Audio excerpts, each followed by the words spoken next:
every once in a while, you get a nice, clear indication that the game is in fact gone, right? And we're always hoping that the game is not gone, that football will persevere forever, that it's not over. In fact, that we will maintain the game that we love so much. But I have some bad news. Some bad news specifically coming out of Brazil, one of the homelands of the game, one of the native players of this beautiful sport that we all love. The game is in fact gone.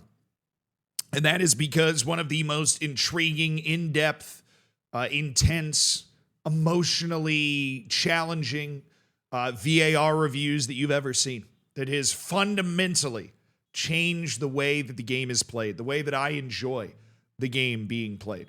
You see, this happened in the Brazilian league, right? The top flight of Brazil. This was in a match between Flamengo and Palmeiras. Two, well-known teams. You're probably familiar with the work. The match would go on to end 1-0. But in the 37th minute, with the match already 1-0, the coach, Abel Ferreira, was sent off.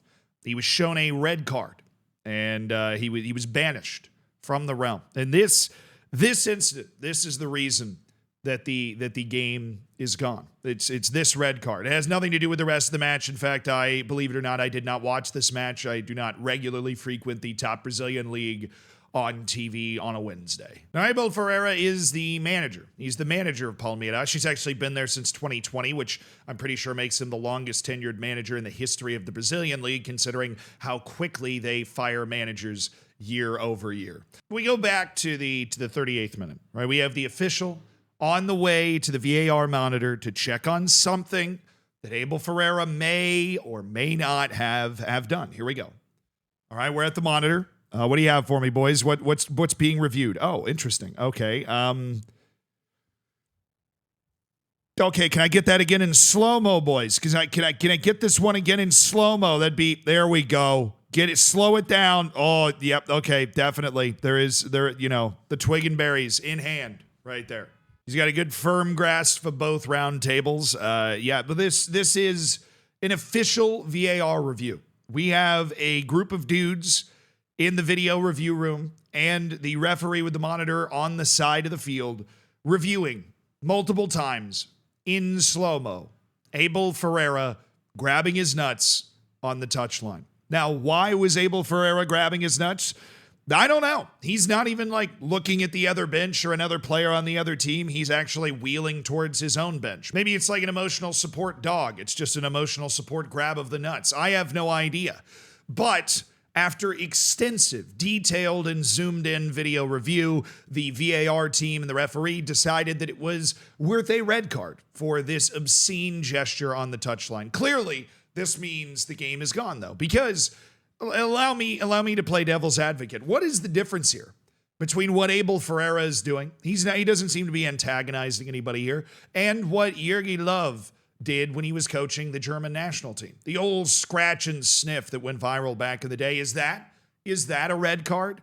I wager. Now, obviously, I'm just kind of cosplaying as Abel Ferreira's lawyer or something, but I mean, seriously. And I'm not the only one that thinks this means the game is gone. One of the first replies on this post on Reddit is game's gone. And it is. It clearly is. Jokes aside, I didn't even know VAR could be used to look at this sort of thing. I mean, I imagine the inventors of VAR could have never possibly imagined what their creation would eventually be used to investigate, right? This is very similar to the first person that invented a ball, never imagining what Lionel Messi would be able to do with it. This is the natural progression of what VAR was supposed to be, 17 slow-mo replays of a dude grabbing his junk on the side. Now, I was wondering, as I'm sure a lot of you were, where exactly in the rule book it says grabbing your nuts while not really antagonizing anybody else is actually a red card, right?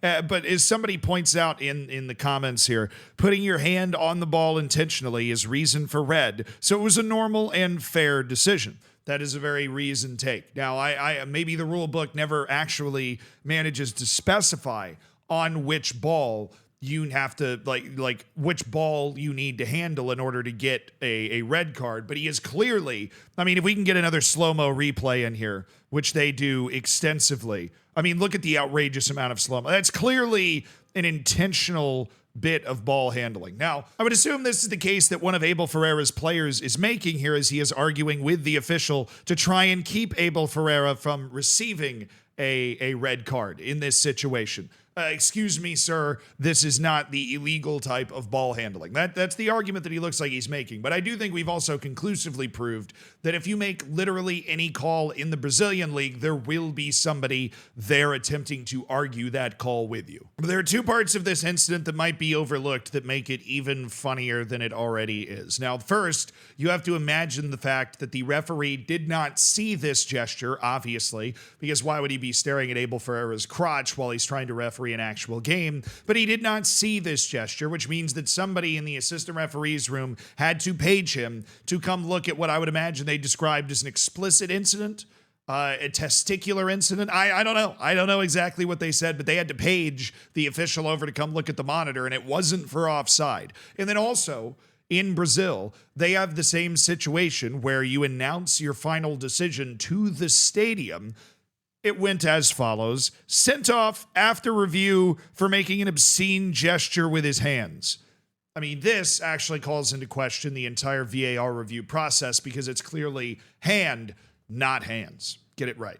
And while I've clearly been locked in on how absurd and funny it is that this just happened to happen, it actually really ended up costing Abel Ferreira's team. This was in the Copa de Brasil, and it was 2-0 on aggregate before the match started. So even though his team was able to hang on for a 1-0 win, they actually lost on aggregate, and they were eliminated from the Copa de Brasil, which, like, dude, why are you doing this?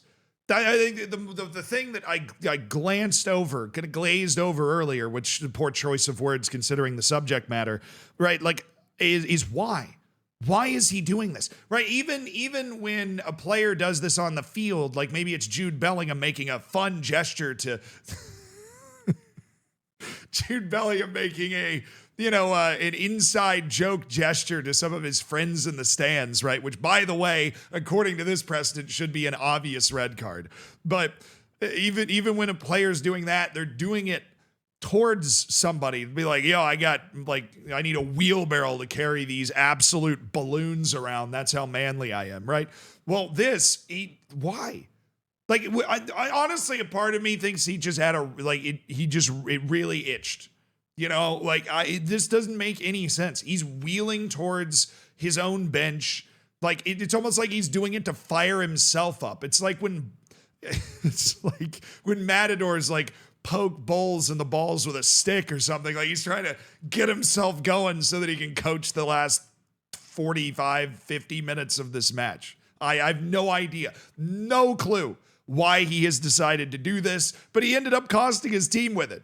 And VAR, finally, a story about VAR working. You know, we had the right amount of consideration, the right process, right? The right due process. And I mean, these are the sorts of fine margins. Because what if he was scratching his thigh, right? These are the sorts of fine margins that VAR was brought in to be able to determine, right? The sorts of fine margins that VAR was there, it was created for, to be able to make the right decision. And to be able to give Abel Ferreira a red card for grabbing his nuts for literally no reason. Shout out to Brazil, by the way, just single-handedly providing the tomfoolery when most leagues aren't playing yet.